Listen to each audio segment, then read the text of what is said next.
This podcast is for the ones who know they were rescued, but also know they were resent. Saved by grace, sent to live different. We're not rebelling against God, we're rebelling against everything that keeps us from Him. We'll talk faith, identity, purpose, leadership, and what it really looks like to follow Jesus in a loud and noisy world. We'll dissect scripture, we'll exposit it, we'll grow, and we'll stretch our faith. Welcome to the Daily Rebel. All right. Episode 12 of the Daily Rebel. Let's continue with James chapter 1, and we're going to be in verse 11. For the sun rises, and together with the scorching wind, dries up the grass. Its flower falls off, and its beautiful appearance perishes. In the same way, the rich person will wither away while pursuing his activities. So let's set this moment up. So James has already confronted identity. We talked about that yesterday. And he told the lowly brother to boast in exaltation, and he told the rich to boast in humiliation. And the question is, why? Because the gospel flips ladders. Now he zooms out and widens the lens a little more and gets a little more vivid. He's not just addressing identity anymore. He's addressing impermanence. Because here's the truth. Most of us don't consciously trust money. We trust what money builds. We don't worship success. We worship the stability we think it gives us. Think about that.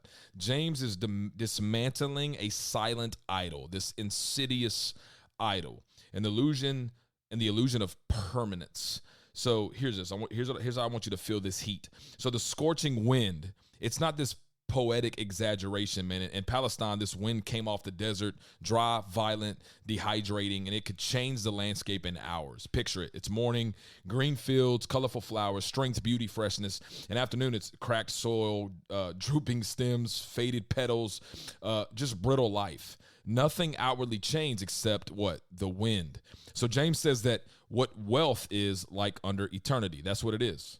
It looks stable in the morning, it withers by evening. And here's the sobering phrase, while pursuing his activities.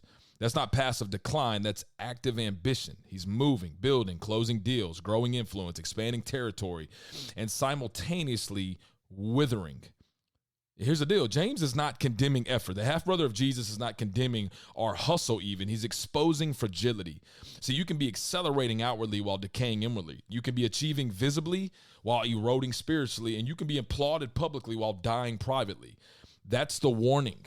If you've ever watched the documentary 30 for 30 about athletes going broke, men and women who, man, they had so many millions of dollars in the bank, houses upon houses, yachts upon yachts, and all of a sudden they find themselves retired and completely broke, in debt, never to have that money again. Man, it's very sobering. Everything that depends on this world is vulnerable to this world, and if the sun and wind can touch it, it can wither. So let me get out 3 points, the rule of three. Here we go. Number one, success is seasonal. Grass grows, flowers bloom, beauty appears. But look, check this out. And when you're in that season, it can feel permanent. But when your career is rising, when your platform is growing, when your influence is expanding, when your bank account is increasing, it doesn't feel fragile, it feels secure. But James says you're one wind away from perspective. You see, seasonal success tricks you into thinking you've built something eternal. But seasons change, markets shift, bodies age, trends evolve. They're here today and gone today. People move on, applause fades. You don't control the wind. You can mistake seasonal blessing for permanent security. But here's the deal, redeemed rebels, man. We celebrate success, but we don't anchor identity to it. Because what blooms today can wither tomorrow. That's what he's talking about. And if your worth is tied to blooming, your peace will collapse in drought. Ooh. If your worth is tied to blooming, your peace will collapse in drought. So, number one, success is seasonal. Number two, busy does not mean built. James says the rich person fades while pursuing his activities. So that phrase should shake us because busyness feels productive, doesn't it? It feels purposeful. It feels important. But busyness can't mask a decay. You can. You be booked solid, be constantly needed, be highly respected, incredibly productive, and still be spiritually thin and dying on the inside. So activity, hear this, is not the same as depth. You can build an empire, and also neglect eternity. You can manage your calendar and ignore your soul. I've been there many times. The world rewards visible growth. It really does. It goes off metrics and systems and numbers, but God values rooted growth. He values faithfulness.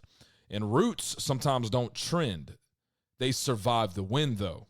And James is asking, are you building something impressive or something immovable? Because the wind exposes foundations, which leads me to number 3. What you pursue reveals what you trust. When I wrote that, man, that hit me like a dagger in the heart. Because James connects withering with pursuing. Your pursuit exposes your theology. If you spend your life chasing what fades, you believe fading things can secure you. If your peace depends on momentum, you believe movement equals meaning. I mean, you continue on in the verses, man. Verse 11 says flowers fade. Verse 12 says crowns endure. And the contrast is loud. Scorching wind versus a crown of life. Fading beauty versus enduring reward. Temporary pursuits versus unchanging Father. See, James is not anti-wealth by no means.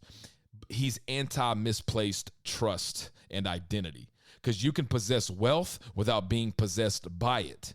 But if your pursuit is temporary, your confidence will be temporary. And if your pursuit is eternal, your stability will be eternal. The deeper theological thread is this. James doesn't say the rich person loses salvation. Not at all. He says he withers. This is about misdirected devotion. You can belong to God and still build something that doesn't last. Fire reveals which is which. So James is warning us before the fire. Here's the deal, man. Don't anchor your life to fading beauty, verse 11. Anchor it to the enduring reward, verse 12. Verse 13 to 15, don't blame God when your desires mislead you. Verses 16 to 17, every good gift comes from the unchanging Father. And verse 18, which we're going to dissect later, you were reborn by the word of truth. James is dismantling false foundations and rebuilding eternal ones. So listen, the sun rises, the wind blows, the grass withers. The question isn't whether wind will come. It will. The question is, what in your life depends on perfect weather? What in your life collapses if applause stops? What in your life fades if momentum slows? You see, redeemed rebels, we don't chase fading flowers. We build where wind cannot reach, which is the roots. And only one pursuit outlives the scorching wind. And as you can know, as you can tell, it's Christ. Build there, plant there, anchor there, because what is rooted in Jesus does not wither. Love you. See you tomorrow on The Daily Rebel. Thank you for listening to today's episode. Before you go, if you want to help other people be equipped to be redeemed rebels, give us a follow and share it around with your friends. We'll see you next time.